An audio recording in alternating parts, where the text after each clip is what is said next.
இப்போ நம்ம வந்து இதுவரை பார்த்துருந்தோம் இல்லையா, அல்ஹம்துலில்லாஹ். நம்ம இது பார்க்கலாமா? யு த இப் பி ஹூன, யுதபிஹூன. சு ய இ ர இத், சுஇரத். உ இத் த்வி ல இத், உத்விலத். சரிங்களா?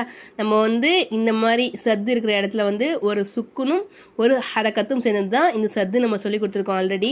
சரிங்களா? இப்போ நமக்கு இந்த இடம் வந்து ஜேர் இருக்கா. ஃபர்ஸ்ட் என்ன செய்யணும், இந்த துவாவை ரெண்டாக எடுத்துக்கணும். அது முதல் துவாக்கு சுக்குன்னு வச்சுக்கணும், ரெண்டாவது துவாக்கு ஜேர் வச்சுக்கணும். அப்போது உத்வு த்வி ல இத், உத்விலத். அடுத்தது வந்து த கூ ந இன் ந, தகு நன்ன. அப்படி நம்ம நூனையும் மீன் மட்டும் என்ன செய்யணும், கொஞ்சம் வந்து அழுத்தி சொல்லணும். தகு நன்ன. ஓகேங்களா? வ ல உ ய வி ய இன் ந ஹு இம், வல